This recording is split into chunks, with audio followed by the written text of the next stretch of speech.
Hi friends, welcome back to my channel. ఈరోజు మీకు ఈ సీరియల్లో ఏం జరిగిందో తెలుసుకోవాలి అనుకుంటున్నారా? అయితే వెంటనే మనం సీరియల్లోకి వెళ్ళిపోదాం. ఇక అను, ఆర్య ఇద్దరు కూడా పాప గురించి విక్కీ అలాగే పద్మావతి ఏదో దాచిపెడుతున్నారు అన్న నిజమైతే తెలుసుకుంటారు. అది ఏంటి అన్నది తెలుసుకోవడం కోసం ఇద్దరు ఒకరికొకరు మాట్లాడుకుంటూ ఉంటారు. వాళ్ళిద్దరూ మాట్లాడుకున్న మాటల మొత్తాన్ని కూడా పద్మావతి వింటుంది. ఇక పద్మావతి అయితే వాళ్ళ మాటలు విని నన్ను క్షమించక్క, నీకు ఈ నిజాన్ని చెప్పలేను.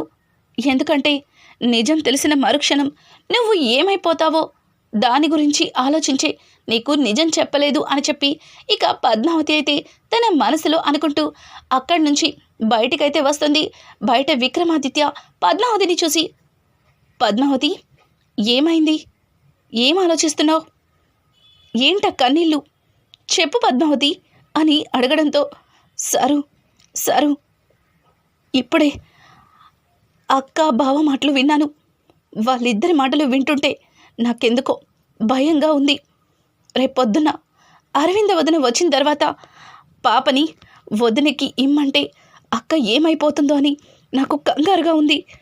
ఆ దేవుడు ఎందుకు మనల్ని ఇలా పరీక్షిస్తున్నాడో నాకు అర్థం కావట్లేదు అని అంటూ ఉంటే, దానికి విక్కీ అయితే, చూడు పద్మావతి, ఏ సమస్యకైనా ఏదో ఒక పరిష్కారం ఉండే ఉంటుంది. ఖచ్చితంగా దీనికి కూడా ఏదో ఒక పరిష్కారం మనకి కనిపిస్తుంది. అంతవరకు ఈ నిజాన్ని మనలోనే దాచుకోవాలి అని చెప్పి ఇక విక్కీ పద్మావతితో మాట్లాడుతుంటాడు.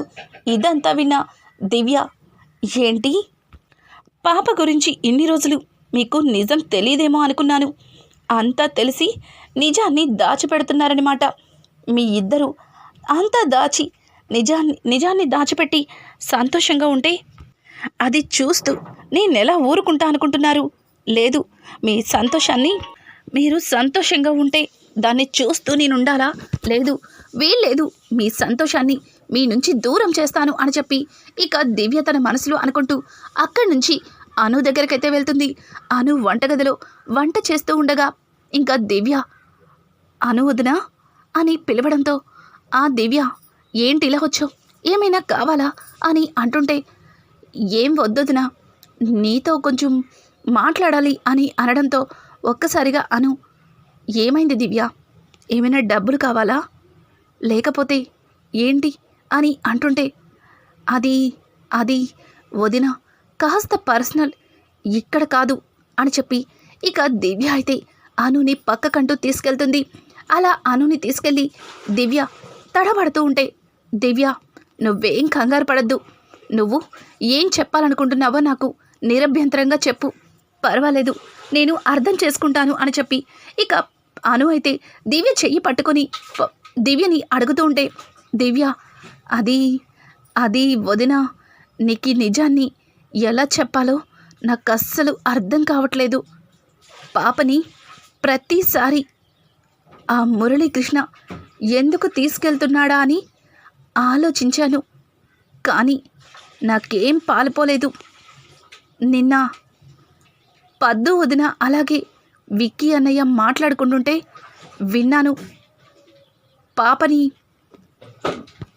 అదే బావా అని చెప్పి ఇక దివ్య తడబడుతుంటే అప్పుడే అక్కడికి పద్మావతి వచ్చి, దివ్య, ఏం చేస్తున్నావు, నువ్వు అక్కకి ఏం చెప్పాలనుకుంటున్నావు అని అంటుంటే, అమ్మీ పద్మావతి, ఏమీ లేదులే, పాపని ఆ మురళీకృష్ణ పట్టుకెళ్తున్నాడు కదా, దాని గురించి దివ్యకేదో నిజం తెలిసినట్టుంది, అదే చెప్తుంది అని చెప్పి ఇక అను అంటూ ఉంటే, ఆ మాటలకి పద్మావతి, అక్క, నిన్న నీకు చెప్పాను కదా, దాని గురించి దివ్య మరీ ఎక్కువ కంగారు పడుతున్నట్టుంది, అందుకే నీకు మళ్ళీ స్పెషల్గా చెప్తుంది, అంతే కదా దివ్య అని అంటూ ఉంటే, అవునవును అంతే అని చెప్పడంతో దానికి అను దివ్య భుజం మీద చేయి వేసి, దివ్య, నీకు మరీ జాగ్రత్త ఎక్కువ, పాపని నేను ఇక నుంచి కంటికి రెప్పలా చూసుకుంటాను, ఒక్క క్షణం కూడా వదిలిపెట్టను, సరేనా, నువ్వేం భయపడకు, వెళ్ళి ప్రశాంతంగా చదువుకో అని చెప్పి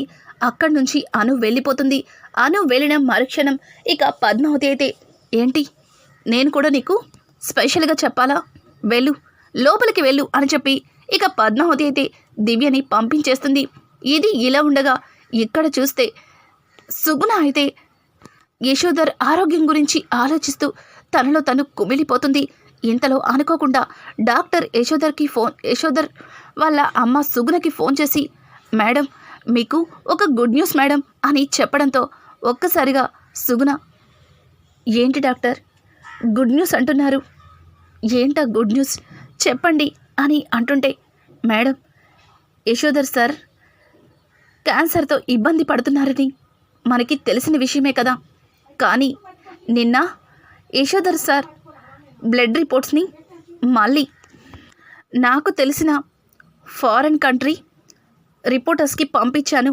వాళ్ళు అంతా చెక్ చేసిన తర్వాత మనకి ఒక గుడ్ న్యూస్ని చెప్పారు అని అంటుంటే సుగుణ చాలా ఆత్రంగా, ఏంటా గుడ్ న్యూస్, ఏం చెప్పారో చెప్పండి డాక్టర్ అని అనడంతో, మేడం సార్కొచ్చిన క్యాన్సర్ కొన్ని మెడిసిన్స్తో తగ్గే అవకాశాలు ఉన్నాయని వాళ్ళు నాతో చెప్పారు. 99% తగ్గే ఛాన్సెసే ఉన్నాయని అంటున్నారు అని అంటుంటే ఇక సుగుణ అయితే, అదేంటి డాక్టర్ అలా చెప్తున్నారు, మీరే కదా ఆఖరి స్టేజ్కి వచ్చేశాడు, ఇక చేతులు జారిపోయాయి అన్నారు, మరి ఇప్పుడేంటి మళ్ళీ నాలో కొత్త ఆశ కలిగేలా ఇలా చెప్తున్నారు. చూడండి డాక్టర్, మీరు నా దగ్గర ఏమి నిజం దాచిపెట్టట్లేదు కదా అని అంటుంటే అట్నుంచి డాక్టర్, మేడం నిజంగా చెప్తున్నాం మేడం, మీరు నా మాటలు నమ్మచ్చు, అలాగే మీరు ఈ రోజు నుంచి సంతోషంగా ఉండొచ్చు, ఈ రోజు నుంచి మనం ఆ కోర్స్ కూడా స్టార్ట్ చేస్తాం కానీ అని అంటుంటే ఒక్కసారిగా సుగుణ, ఏంటి డాక్టర్ ఏంటి కానీ అని అంటుంటే, మేడం ఒకవేళ ఆ కోర్సు సక్సెస్ అయితే యశోధర్ సార్ ఇక నుండి 100 ఏళ్ళు బ్రతుకుతారు, కానీ ఇందులో ఒక చిన్న ట్విస్ట్ ఉంది అని అంటుంటే దానికి సుగుణ, ఏంటి డాక్టర్ మళ్ళీ ఏమైంది, ఏంటి డాక్టర్ ఆనందపడే విషయాన్ని చెప్పారు, ఇప్పుడేమో కానీ అని చెప్పి మళ్ళీ టెన్షన్ పెడుతున్నారు అని అంటుంటే, మేడం ఈ కోర్సు వాడేటప్పుడు కొన్ని సందర్భాల్లో అది రియాక్షన్ ఇచ్చి మనిషి ప్రాణాలు పోయే అవకాశం కూడా ఉంది. ఒకవేళ ఈ కోర్స్ సక్సెస్ అయితే సార్ 100% బ్రతుకుతారు అని చెప్పడంతో ఇక సుగుణ ఒక్కసారిగా షాక్ అయిపోతుంది. డాక్టర్ శుభవార్తని చెప్పి అంత పెద్ద బాంబు వేశారేంటి, ఇప్పుడు నేనేం చేయాలి అని అడగడంతో, మేడం ఇక్కడ మన ఇండియా మెడిసిన్ వాడుతుంటే సార్ కొద్ది రోజులు బ్రతుకుతారు, కానీ ఫారెన్ నుంచి వచ్చే ఆ మెడిసిన్ని వాడటం వల్ల సార్ నిండు 100 ఏళ్ళు బ్రతకచ్చు, ఖచ్చితంగా సార్కి ఏమీ కాకపోవచ్చు అని చెప్పి ఇక డాక్టర్ సుగుణకి ధైర్యం చెప్తాడు. సుగుణ కూడా నా కొడుకు నిండు 100 ఏళ్ళు బ్రతుకుతాడంటే ఎందుకు కాదంటాను, ఖచ్చితంగా ఆ ట్రీట్మెంట్ని ఈరోజే తెప్పించండి, ఎంత డబ్బు ఖర్చైనా సరే నేను చూసుకుంటాను అని చెప్పి సుగుణ ఇక డాక్టర్తో మాట్లాడి ఫోన్ పెట్టేస్తుంది. యశోధర్ పైనుంచి కిందకి దిగుతుంటే చాలా ప్రేమగా యశోధర్ దగ్గరికి వెళ్ళి, నాన్న యశోధర్, నిన్ను చూస్తుంటే నువ్వు పుట్టగానే డాక్టర్ గారు నిన్ను ఎత్తుకొని నా పొత్తిళ్ళలో పెట్టినరోజు ఎట్లాంటి ఫీలింగ్ అయితే కలిగిందో ఈరోజు నాకు అంతే సంతోషంగా ఉంది నాన్న అని చెప్పి ఇక సుగుణ యశోధర్ మొహాన్ని తన 2 చేతులతో దగ్గరికి తీసుకొని తన నుదుటి మీద ముద్దు పెడుతుంది. యశోధర్కి ఏమీ అర్థం కాదు. అమ్మా ఏంటి రోజు కొత్తగా మాట్లాడుతున్నావు, నేనేదో ఈరోజే పుట్టినట్టు ఇన్ని రోజుల నుంచి నీకు దూరంగా ఉన్నట్టు, అసలు ఏంటి సుగుణ ఇలా విచిత్రంగా ప్రవర్తిస్తున్నావు, పద్మావతితో నాకు పెళ్ళనేసరికి నువ్వు టెన్షన్లో ఏం మాట్లాడుతున్నావో నీకు అస్సలు అర్థం కావట్లేదు అని చెప్పి అక్కడి నుంచి యశోధర్ వెళ్ళిపోతాడు. ఇది ఇలా ఉండగా ఇక్కడ చూస్తే దివ్య మురళి ఫోన్ చేయడంతో మురళిని కలవడానికి బయటకైతే వెళ్తుంది. ఇక దివ్య మురళి ఇద్దరూ మాట్లాడుకుంటూ, బావా ఇన్ని రోజుల నుంచి ఆ పాప అరవిందక్క కూతురన్న సంగతి నీకు మాత్రమే తెలుసని నువ్వు అపోహపడ్డావు, కానీ ఆ నిజాన్ని పద్మావతికి ముందే తెలుసు, అలాగే ఇప్పుడు విక్కీ అన్నయ్య కూడా తెలిసిపోయింది. ఇక పాపని నువ్వు తీసుకువెళ్ళడం అసాధ్యం, అది జరగని పని. పద్మావతికి ఆల్రెడీ నా మీద అనుమానంగా ఉంది. ఇప్పుడు పాపని తీసుకొచ్చి నీ చేతికిచ్చింది నేనే అన్న సంగతి తెలిస్తే తరువాత ఆ పరిణామం ఎలా ఉంటుందో నువ్వు ఊహించదేమీ కాదు. అనుక్షణం నాకొక గండంలాగా గడుస్తుంది. నాకు చాలా భయంగా ఉంది బావా.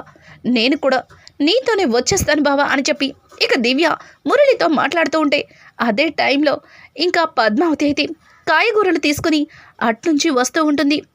మురళి అయితే, చూడు దివ్య, నువ్వు ఇప్పుడు కష్టపడితేనే కదా తరువాత మన ఇద్దరం సంతోషంగా ఉండేది. ఇదంతా ఎవరి కోసం చేస్తున్నాను చెప్పు? నిన్న ఆ విక్కిగాడు నన్ను ఎలా కొట్టాడో నీకు తెలియంది కాదు. ఇదంతా దేనికి చెప్పు? నువ్వు నేను సంతోషంగా ఉండడానికే కదా. మరి ఎందుకు ఇలా మాట్లాడుతున్నావు? చూడు, ఎలా అయినా సరే పాపని ఆ ఇంటి నుంచి నువ్వే తప్పించాలి. అలా తప్పించి పాపని తీసుకుని నా దగ్గరికి రావాలి, అర్థమవుతుందిగా అని చెప్పి ఇక దివ్య భుజం మీద తట్టి దివ్యకి చెప్పబోతుంటే ఇంతలో పద్మావతి దూరం నుంచి దివ్యని చూస్తుంది. అదేంటి ఆ కారు దగ్గర నిలబడింది, మా దివ్యలాగా ఉంది అని చెప్పి పద్మావతి ముందుకు వచ్చేసరికి అది దివ్యే. అనుకోకుండా పద్మావతి వెనక నుంచి భుజం మీద చెయ్యి వేసేసరికి దివ్య ఒక్కసారిగా ఉలిక్కిపడి వెనక్కి తిరిగి చూస్తుంది. వదినా అని అనడంతో పద్మావతి, దివ్య ఇక్కడ నువ్వేం చేస్తున్నావు అని అనడంతో దివ్య కాస్త కంగారు పడుతూ వెనక్కి తిరిగి చూస్తుంది. కానీ అక్కడ మురళి ఉండడు. అమ్మయ్యా, థ్యాంక్ గాడ్ అని అనుకుంటూ, అది వదిన, ఒక ఫ్రెండ్ని కలుద్దామని ఇక్కడికి వచ్చాను, తన కోసమే వెయిట్ చేస్తున్నాను అని అంటుంటే, చూడు దివ్య, నువ్వేం చేస్తున్నావో ప్రతి క్షణం నిన్ను కనిపెడుతూనే ఉన్నాను. నువ్వు చేసేది చాలా పెద్ద తప్పు అని అంటూ ఉంటే దివ్యకి ఏమీ అర్థం కానట్టుగా మొహం పెట్టి, ఏంటొదినా అలా మాట్లాడుతున్నావు? నేనేం చేశాను? అయినా నా మీద ఎందుకు కోపడుతున్నావు? కేవలం ఫ్రెండ్ని కలవడానికి మాత్రమే వచ్చాను, అర్థమవుతుందా అని చెప్పి దివ్య మాట్లాడుతూ ఉంటే దివ్య మాటలకి ఇక పద్మావతి అయితే, చూడు దివ్య, నిన్న పాపని ఎత్తుకెళ్ళి ఆ మురళికిచ్చింది నువ్వేనని నాకు బాగా తెలుసు. ఈ నిజాన్ని మీ అన్నయ్యకి చెప్పితే ఆ మరుక్షణం మీ అన్నయ్యని ప్రాణాలు తీస్తాడని కూడా తెలుసు. కానీ ఎందుకు ఇంత పెద్ద తప్పు చేసావు? చిన్నదానివి కదా, తెలియక చేస్తున్నావులే, తెలుసుకుంటావులే అని చెప్పి ఎంతగానో క్షమిస్తున్నాను. కానీ నువ్వు రోజు రోజుకి మితిమీరి ప్రవర్తిస్తున్నావు.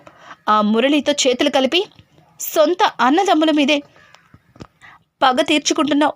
అసలు నువ్వెందుకు ఇలా చేస్తున్నావో నాకు అస్సలు అర్థం కావట్లేదు. అక్కడ మీ రక్తం పంచుకొని పుట్టిన మీ అక్కని వాడు ఎంతగానో హింసిస్తున్నాడు. కానీ నువ్వు అట్లాంటి వాడికి సహాయం చేస్తున్నావు. ఏంటి దివ్య ఇదంతా? చూడు, ఈసారి మళ్ళీ ఇట్లాంటి ఏమైనా రిపీట్ అయితే ఇక నేను అస్సలు ఊరుకోను. ఈ నిజాన్ని విక్రమాదిత్య గారికి చెప్పేస్తాను. తరువాత పరిణామం ఏం జరుగుతుందో నువ్వు ఊహించినది కాదు, అర్థమవుతుందా? నడు, ఇంటికి నడు. ఇక్కడ నువ్వేం చేస్తున్నావో నాకు తెలియదు అనుకుంటున్నావా? నువ్వు ఆ మురళితో మంతనాలు నడుపుతున్నావని నాకు తెలుసు అని చెప్పి ఇక పద్మావతి దివ్య చేయి పట్టుకుని అక్కడి నుంచి తీసుకెళ్తుంది. దివ్య తన మనసులో బావ ఎక్కడికి వెళ్ళినట్టు అని చెప్పి వెనక్కి తిరిగి అటు ఇటు చూస్తుంది. ఇంకా కారు చాట్ నుంచి మురళి ముందుకైతే వస్తాడు. దివ్యకి సైగ చేసి తను అక్కడి నుంచి వెళ్ళిపోతాడు. దివ్య కూడా అమ్మయ్య అనుకుంటుంది. రానున్న ఎపిసోడ్స్లో ఇక దివ్య ద్వారా అరవిందని పద్మావతి ఎలా పట్టుకుంటుందో తెలుసుకోవాలి. ఇక అను దగ్గర ఉన్న పాప అరవింద కూతురే అన్న నిజం తెలిసిన మరుక్షణం అను పాపని అరవిందకి ఇస్తుందా, లేకపోతే పాపని తీసుకొని కుటుంబానికి దూరంగా వెళ్ళిపోతుందా? అసలు ఏం జరగబోతుంది అనేది ముందు ఎపిసోడ్స్లో మీరు తెలుసుకోవాలి అనుకుంటే మా ఛానల్ని సబ్స్క్రైబ్ చేసుకోవడం మాత్రం మర్చిపోకండి. Thanks for watching. Hi friends, welcome back to my channel. ఈరోజు మీకు ఈ సీరియల్లో ఏం జరిగింది?